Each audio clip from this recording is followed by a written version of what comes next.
हिरणों को मांसाहारी जानवरों से खतरा है मिलौट। इनकी सुरक्षा के लिए शेर की अध्यक्षता में चीता, लोमड़ी, लकड़बग्घे की कमेटी बनना चाहिए।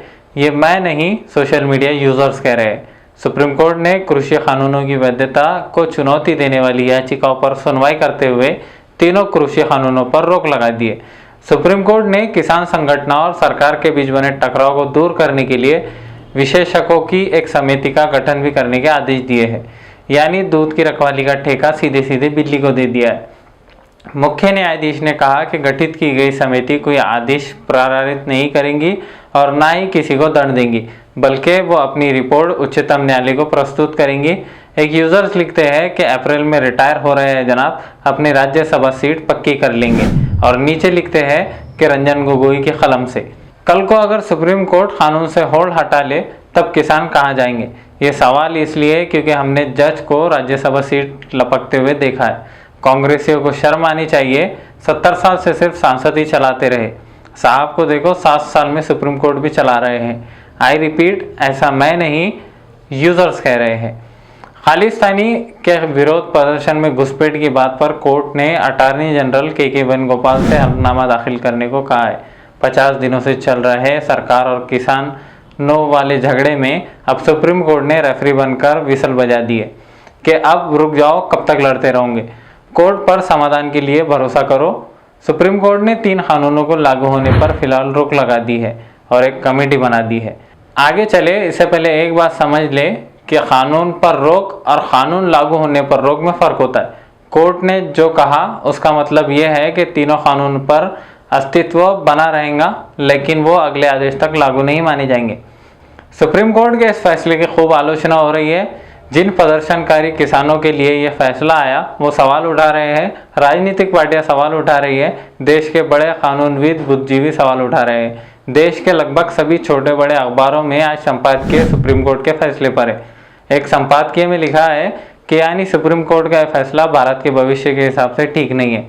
एक प्रतिष्ठित अखबार के संपादकीय में लिखा है कि सुप्रीम कोर्ट ने अपनी हद पार की है, एक राजनीतिक समस्या को अपने हाथों में लिया है। एक और अखबार अपने संपादकीय में लिखते हैं कि कोर्ट के फैसले ने ये सवाल खड़े कर दिए हैं कि क्या इसे अपने दायरे के बाहर के मामलों में दखल देना चाहिए। अगर कानून संविधान के मुताबिक नहीं है तो संसद के बनाए कानूनों को supreme court null and void कर सकता है, यानी रद्द कर सकता है। ऐसा पहले कई दफ़ा हुआ है, लेकिन क्या सुप्रीम कोर्ट सरकार के फैसले पर या सांसद के बनाए कानून के लागू होने पर अंतरिम रोक लगा सकता है? एक लाइन में जवाब, हाँ बिल्कुल लगा सकता है।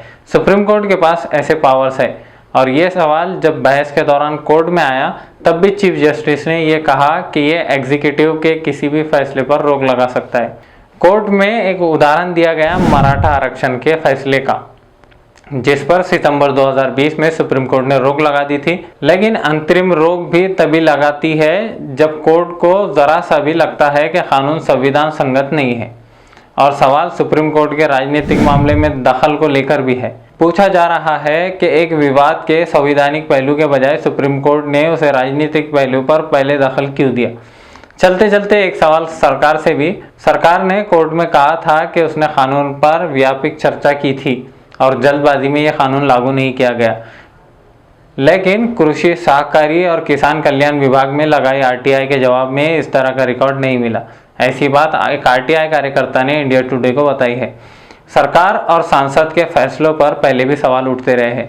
आलोचना से दूर रहते हैं सुप्रीम कोर्ट। अब सुप्रीम कोर्ट की भूमिका पर भी सवाल उठना भारत के भविष्य के लिए चिंताएं पैदा करता है।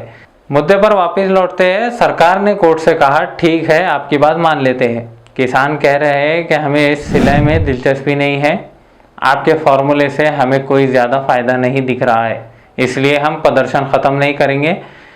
ये पूरी बात का निचोड़ है। आइए इसकी गहराई में जाकर समझें। किसानों का प्रदर्शन जब शुरू हुआ था तब से सरकार किसानों से कह रही है कि चलिए मिलकर एक कमेटी बना लेते हैं, जिसमें कुछ लोग हमारी तरफ से होंगे, कुछ लोग आपकी तरफ से। किसानों ने सरकार की ये बात नहीं मानी।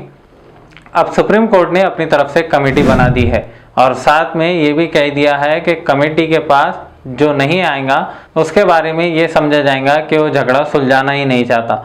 तो सरकार जिस कमेटी की बात कर रही थी और सुप्रीम कोर्ट ने जो कमेटी बनाई, इसमें कितना अंतर है लेकिन पहले आज कोर्ट में जो बहस हुई वो आपके लिए समझना ज़रूरी है। कोर्ट की आज वाली सुनवाई से ये भी समझ आ जाएगा कि जो किसान या किसान संगठन तीनों कानूनों को रद्द करने से कम पर राज़ी नहीं है, उनको लेकर सुप्रीम कोर्ट का क्या रवैया है। सोशल मीडिया यूज़र्स इस फैसले पर अपनी प्रतिक्रिया दे रहे हैं। यूज़र्स का कहना है कि भविष्य में बैंक बचाने के लिए एक कमेटी बनना चाहिए जिसकी जिम्मेदारी नीरव मोदी, मेहुल चोकसी, ललित मोदी और विजय माल्या को दी जानी चाहिए। वहीं एक और कमेटी बनना चाहिए जो फेक न्यूज़ और प्रोपेगेंडा के खिलाफ होंगी। इसकी जिम्मेदारी कंगना रनावत, अर्नब गोस्वामी, सुधीर चौधरी और रुबिया लियाकत को लेना चाहिए। तीसरी कमेटी महिलाओं की सुरक्षा के लिए बननी चाहिए जिसमें आसाराम बापू, बाबा राम रहीम, कुलदीप सिंगर और चिन्मयानंद को जिम्मेदारी देनी चाहिए।